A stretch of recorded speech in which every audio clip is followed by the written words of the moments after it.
Hey guys, once again, as I promised, it's been a little more than a couple of minutes. I finished cleaning up the chassis and cut all the bits and pieces off that we're not going to use. Haven't done a ton of grinding and metal finishing on it yet because it's feeling like dinner time almost. I'm going to have to get in there and start making something for dinner. But these are the items that I wanted to talk to you about. It's obviously a spindle. Right, they're both the same. Now my Emic was the same. These are actually Emic brand spindles. It came down, the spindle arm came down from the top of the spindle instead of on the bottom like Margays or a lot of other karts do. What we're looking at is the ratio between center line of the kingpin and the center line of the pickup point where your tie rod gets bolted on, right? Your spherical rod end, or otherwise known as heim joint. And the ratio here between the center line of the steering shaft and the center line of where that same tie rod bolts on at the other end on what is known as a pitman arm. On our karts, generally we only use one of these instead of two. This is nice how they've got them, preformed. So when you turn real sharp, you won't catch the jam nut on the tie rod in case they're not exactly straight. I know my brother Kenny, he doesn't watch these videos, so I can be critical of Kenny. Critical Ken, he demands that his tie rods are absolutely dead straight. They can't be angled one way or another, and if they are, it just eats them alive. I really don't think, unless it's causing some kind of deflection issue with the spherical rod end, trying to overextend the angle that it's allowed to move. Well, what we got here is 1 5/8 center line to center line. We measured that. Here, I think we wrote it on here. We wrote 3 3¾ actually. After measuring again, I think I wrote it all down here. See, all the notes are right here. I wrote it down. I believe it was 3.5. 3.5 inches, or 89 millimeter, and 1 5/8 being 42 millimeters. So what you do is you take your handy dandy telephone and you bust out the calculator, and you take 89 and you divide it by 42, and it comes up with a ratio.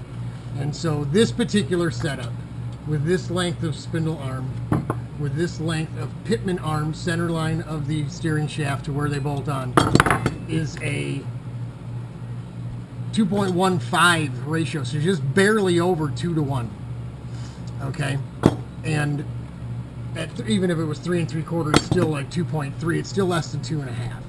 My kart has a 3 3/4 measurement here, but oh boy, do we have a big difference on my kart with this piece here. My tie rods,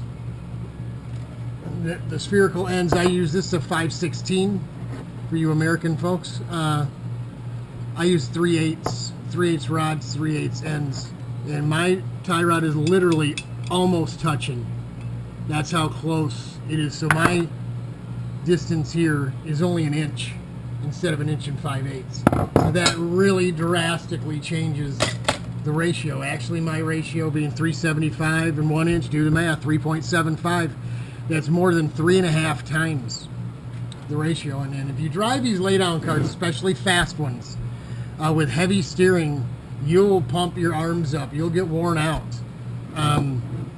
The old Margay, I'll show you the Margay before I shut the film off. The old Margay that belonged to my brother Kenny, he used to let me put my engine on it back when I first got started. My engine, sometimes my clutch, my pipe, and let me run his kart, what was left of it, tires and what have you, back in the old days, on Sundays. So he would race with the good tires and the good stuff on Saturday, and then he'd let me take his, he'd take his motor off and we'd swap stuff out. But that Margay had not just Ackerman, where you've got pitman arms going in a V in either direction. So when you turn it, one wheel turns more than the other. It was very long. It was about a 3-inch difference, and those karts were just difficult. 4, 5, 6 laps, and it was like driving a concrete truck. It was impossible to drive. I don't know how those guys drove those old concepts back in the day. What a monster to drive. What a terrible pig.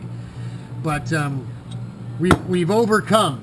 Chuck Heinrich, how you doing, Chuck? If you're looking at the videos, he clued me onto this at Gingerman one year on our T-car, our backup car. He took it for a ride. It was, he wasn't on a shifter cart yet and it had a dirt bike motor on it. And he was begging me to allow him to drill these out and move them closer. And since then, I've taken Chuck's tutelage to heart. And not only do I have my steering set up very slowly, which is effortless, more input, but effortless to turn. I can literally, you see in the videos, when that car slides, I actually catch it with one hand. One hand. Really, nothing, no effort whatsoever. My shifting is set up the same way. At the engine, I have a long lever, and up at the handle, it's very, very close. I have a short lever, like this steering shaft. So the throw of the shifter is a long distance, but once again, it's effortless. It doesn't take any effort, and you get positive shifts. When your hands don't get cramped and tired. And I was getting arm pump and hard to hold on to the cart when you can't, your hands are all worn out too. So we learned these things over time, and we applied them.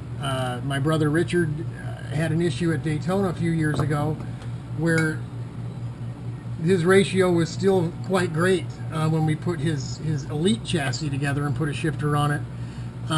We didn't change that ratio, and when he got down to Daytona, he'd come off the banking down the back straightaway, and when he really got up and running in 6th gear, about $125 or so or more, the cart would start going all over the damn place because it's so sensitive.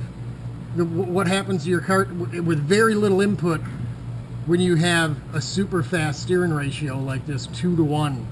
So keep that in mind. I mean, if you're comfortable with it like that, whatever.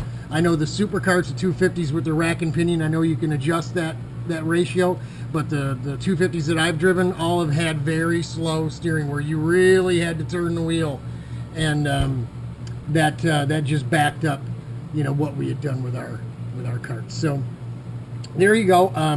A little garage talk, a little tech talk, a little I'm ready for dinner talk, whatever you want to call it. But that's how we do things. Leverage and speed of these things make a huge difference, especially as you get older. The young guys are good, big, and strong, and us older guys to be able to race both days or to go 10/10 the whole time. We have to address things like this to help save our arms and help the form-fitting seat. Another way to really take a lot of stress out of the neck muscles, out of the shoulders and arms, trying to hold on to the steering wheel to keep your body behind the steering wheel, under large G-force. Form-fitted seat, it does miracles. Making old guys look young all the time. So God bless, folks. That's it. That's all we got for you today. After we get the chassis stuff, the nubs we cut off, ground down and metal finished, we'll bring you some of that and show you some of that. But that's it for now. We're going to get cleaned up and head in the house and cook us some dinner. The boss is coming home, so don't want her upset. We got to keep her happy so we can continue playing with the go-karts.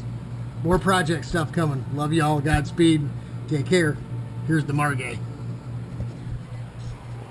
Check her out. There's Big Daddy with hair.